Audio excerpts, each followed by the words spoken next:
Rebecca, let's turn it toward you now. Thanks so much for being with us today. Your work in helping UCC churches go solar has been greatly appreciated in a very practical way. I don't know, I can't think of anyone who's probably done as much as you to support our churches in this important work. And so, share with us today about the current state of things and the outlook for the future. Thanks a lot, Brooks. That's really appreciated. We have done a lot of solar lending at the Cornerstone Fund, and we really encourage everybody to reach out to us if you have a project in mind.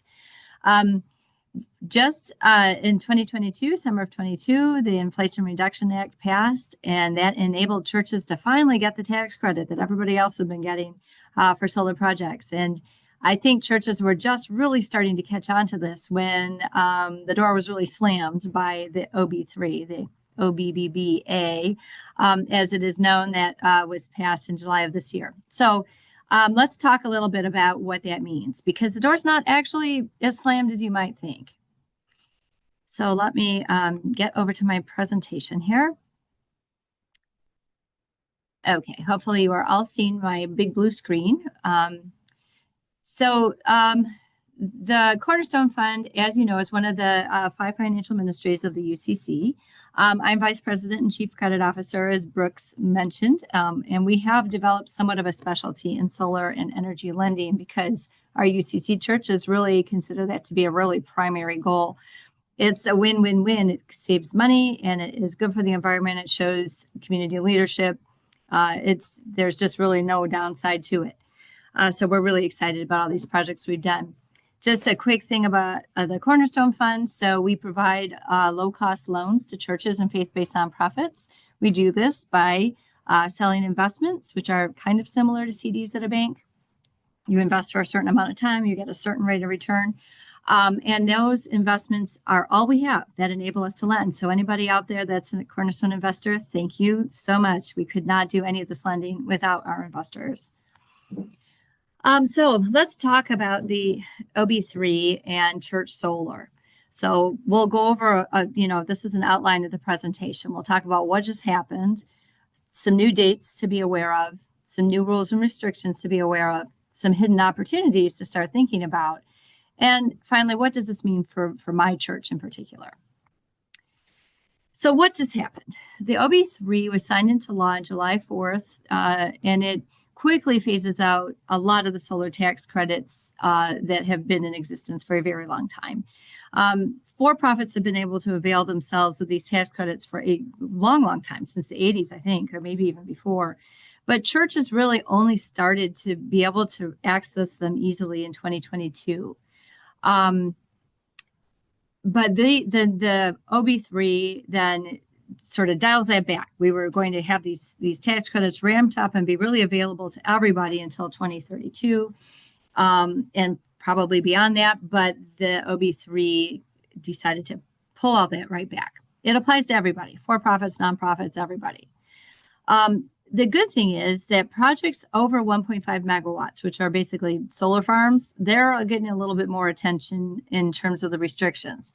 Smaller projects, which is almost every church project, I don't know of a single church project that's over 1.5 megawatts, have a little bit more leeway. So there's some opportunity there, and that's what we'll talk about. All right, so the new dates to be thinking about. If you are having a solar project in mind, and you have any way of getting this thing started before the end of this year, that puts you in the best position. As long as you start your project by the end of this year and you're done by 2029, so for a typical church solar project, a 4-year construction period would be unheard of. You generally would be done with your project in 6 months or so. So that should be very, very achievable. You should be able to get the tax credit just as you can before this passed, just as you could a year ago. The same restrictions would apply, the same adders, the same, everything about it would be just the same. So for anybody who is sitting on the fence or is thinking that they could start a project before the end of the year, we highly, highly, highly encourage you to go ahead and do that. If you're not able to get your project started by the end of the year, you have another opportunity at the beginning of 2026. As long as you start before July 4th of 2026, you are still able to get that same set of tax credits. And when I'm talking about the tax credits, let me just clarify, just to be sure that everybody knows what we're talking about. We're talking about 30% of the project, of the total project cost, comes to the church in the form of a transfer to your bank account from the IRS.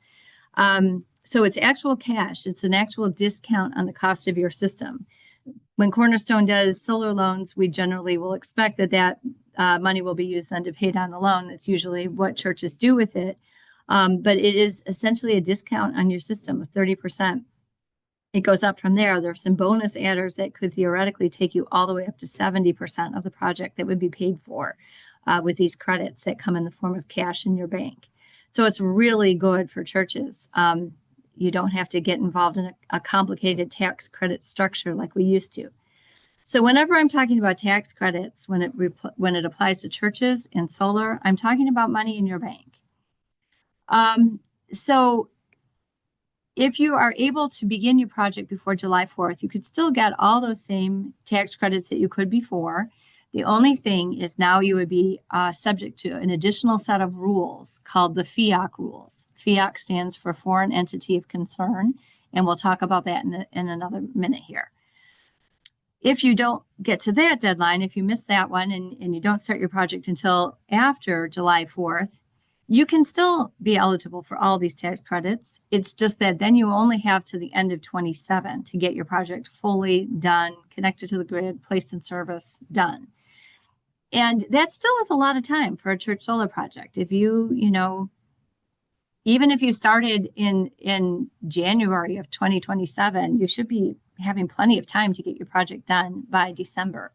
So there's still a lot of runway. We would like to see a lot of churches really get going here, certainly in this latter half of 25, but throughout 26 and even into 27, we really are expecting to see a lot of activity because it's still possible to get all these credits. Any project that is started after July 4th of 26 and is not done by December 31st of 2027 is not eligible. So that's really your deadline. But if you start before July 4th, 2026, you have more time to get it done. So this slide is really helpful. It kind of spells out where you fall. It's very confusing with the deadlines and how much time you get to complete. Do you get till 27, 29, 2030? So this slide is a helpful one to kind of lay it all out. But the bottom line, the most important thing is get started early. Get started early and make it your goal to get done by the end of 2027 or 29 or 2030, depending on which one applies to you. So what counts as begun? You have to start by these dates. What is that? What's begun construction? Begun construction has become a little bit of a hot topic in the solar world now, because what it means is a little bit up in the air. There was an executive order issued after the passage of OB3 that very clearly sought to sort of, I don't want to say restrict exactly, but define those rules in a little bit more restrictive of a way. And nobody knows what that exactly is yet entirely. There has been some guidance issued, but it still has yet to be played out in actual circumstances. So we're not extremely sure what it really means. But traditionally, what begun construction has been defined as is you've either spent 5% of your total project cost or you've started physical work. And ideally, you'd want to kind of try for both if you could. The more objective test, the easier one is that 5% of total project cost test, because that's just math. So if your project cost is $100,000, you need to have spent $5,000 of that before you're able to qualify for this. We strongly recommend overshooting that mark, because if your cost happens to rise and you're suddenly at 4.5% rather than 5%, then you're out of luck. So aim for at least 10%. You need to have a signed contract. You'd have to have solid documentation of all your costs that you have incurred. But as long as you get to 10%, you're pretty sure that you're going to fall into this begun construction bucket and be pretty safe. This is phased out for projects over 1.5 megawatts. This is one of the clarifications that came, well, I can't really call it a clarification. It's one of the things that was came out of the executive order that came after the passage of OB3 was this restriction on the big solar farms. So a project over 1.5 megawatts is no longer able to show begun construction just by showing that they put in 5% of their costs already. But for most church projects, that 5% rule still stands. You're under 1.5 megawatts. The other test is the physical work test. And in this case, it's a little bit less objective, a little bit harder to define. Preliminary site work, such as clearing your site or taking down trees or grading or any of the preliminary stuff, design, permitting, even equipment purchases, do not count. Custom equipment, if it's something that has to be manufactured specifically for your project, that can count. Of course, in that 5% rule, equipment purchase does count. It just doesn't count for physical work. Installation of racking counts, pouring concrete, setting up fences, stuff like that does count. But it's less objective, and we don't know what further guidance may be coming from Treasury about this. So we just have to wait and see. So that 5% is probably a better target for most church solar. It's a little bit simpler, a little bit more clear cut. And it's pretty easy to get to. Most solar projects are going to want a 30% deposit, really pretty close to the beginning of the signing of the contract. So you're pretty good as long as you've done that. So then the other really, the new thing besides the deadlines and what counts as begun construction is these FEOC rules, the foreign entity of concern. So a foreign entity of concern, there are 4 of them: China, Russia, Iran, and North Korea. But really what we're talking about here is China. China is the country that has all the solar technology, that has made a lot of progress with renewables. And that is when solar really started to take off here in the United States in terms of manufacturing because of the Inflation Reduction Act, there was concern about ownership of these companies, ultimately who is benefiting. And I think that appears to be the measure that is being used. It's still very undefined. Nobody knows what these FEOC rules are going to be once they start to be applied. The good news is they will not be applied to anybody unless you are starting your construction after January 1st, 2026. So between now and the end of this year, these rules would not apply to you. That's a really good reason to get started in 25, in my opinion, because we just don't know what these rules will be in their actual application. It appears to be that there are restrictions on the project side, which would be most applicable to most of us on this call, and then restrictions on the supply side. Let me start with the supply side because it's a little bit farther away from most of us here. This is about the companies that are doing the manufacturing and various other things having to do with solar and solar components in the United States. There will be a investigation, I would think, fairly widely of companies doing solar to ensure that the ownership and the beneficiaries are not FEOC countries. And again, we're really talking about China primarily. So there will be an investigation into who owns the intellectual property, who's on the board of directors, who are the lenders, who are the equity people. And if any of those, if enough of a percentage are determined to be Chinese, essentially, or other FEOC countries, then that company would not be considered eligible. If you bought your components from that company, that could not be considered eligible for a tax credit.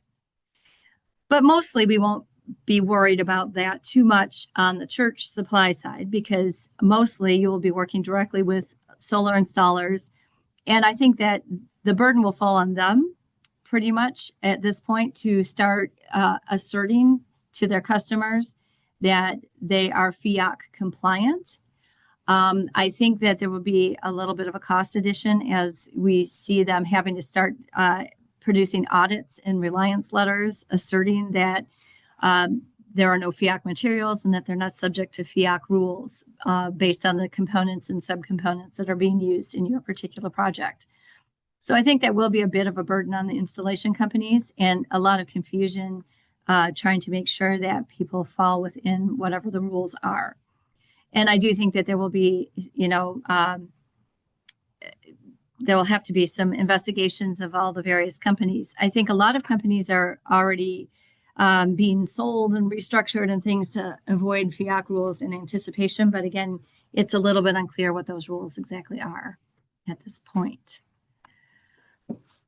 So we are in a bit of an unpredictable environment with renewable energy in this country. Not only have we had these big changes in the tax credits for solar and renewables in general, we have also seen some really striking examples of reversals that are very, very disruptive. I'm not sure how many of you have been reading the news recently about this Revolution wind farm off the coast of Rhode Island. It was 80% complete. It was connected to the grid already, literally billions invested in the project. It was to supply 350,000 households in Rhode Island with clean energy starting next year, about to come online in 2026. Rhode Island has a target of 2033 for 100% clean electricity in their state, and they were on target to produce that. This was a major component of that effort. The White House just issued a stop work order, citing an executive order that was signed way back in January. So, progress had been happening on this project throughout the spring, throughout the summer. Then suddenly, just a week or two ago, a stop work order was issued. It will be challenged in court, but obviously the delay is also very difficult in these projects that take years and years and years to plan. This particular one, I think, was started in 2023. And it's not that easy to build a wind farm. It takes a lot of time and planning. So that this kind of a delay can be really, really very destructive to the financing of this kind of a project. And the other thing is that this executive order from January, we've seen a lot of legal challenges to many executive orders. And as they play out, some are stopped by injunction, some are allowed to continue. It's really hard to keep up with. It was not thought that this particular order, which was specifically about wind farms, I think President Trump's dislike of wind farms is well known. It was not thought to apply to permitted projects that were already in construction. So I think that's the shock here, is that this project was practically done, and to pull the plug at this point is very unusual and unexpected. So we are in that environment. There's no doubt that we are in a different place than we have been. However, there's still so many hidden opportunities here. Not only is solar still viable and still the tax credit available for a number of years yet, there are some other things that are really have been favored actually in the OB3. So battery storage, the tax credit for battery storage remains as it was. It will continue on. And battery storage is a really exciting thing. It means that your solar array can provide you power when the power's out. You get to bank a certain amount of your power that you have generated in batteries and save it for later. So in the event of an outage, you could be off grid. You could become a disaster resilience center for your community. I've cited a really inspiring example here. I strongly encourage everybody to check out Together New Orleans. They have something called the Community Lighthouses, where all over New Orleans, they are creating these off-grid churches that have become disaster resilience centers. And it's a real opportunity for churches to serve their community, and has really been very beneficial for both the city and for the churches. In California, we're seeing that the solar is really pretty built out. There's a lot of solar panels in California. The grid is starting to get a little bit overwhelmed. And so now the incentives in California are not about building out solar, they're about adding batteries. And we have seen that California, it's working out really well. I had a nice graph I was trying to put in here and I couldn't get it to get in my slide. But it is showing that a lot of the power that's generated in the California sunshine is banked for later by these households, and it is working just as it's supposed to. So batteries are expensive. The cost is coming down tremendously. The efficiency is going up tremendously, similar to renewables everywhere. The technology just keeps improving and the costs keep getting better. So that's something to look at. Is something that if you get your solar right now, you can add battery storage later, and that tax credit will still continue to be available for you uninterrupted.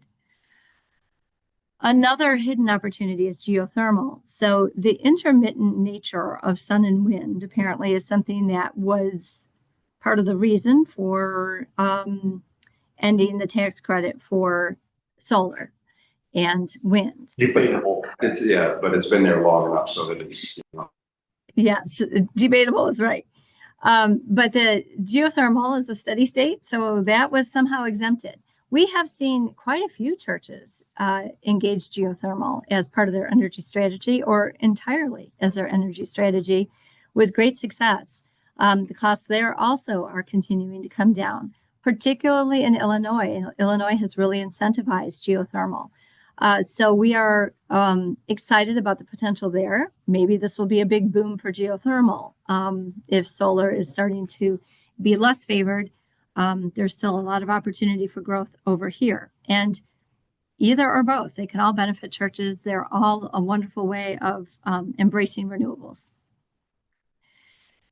And then overall, I think it's just important to remember that renewables are truly reaching a tipping point of the technology has improved, the costs have come down, adoption is very, very widespread worldwide and throughout this country, but worldwide even more so.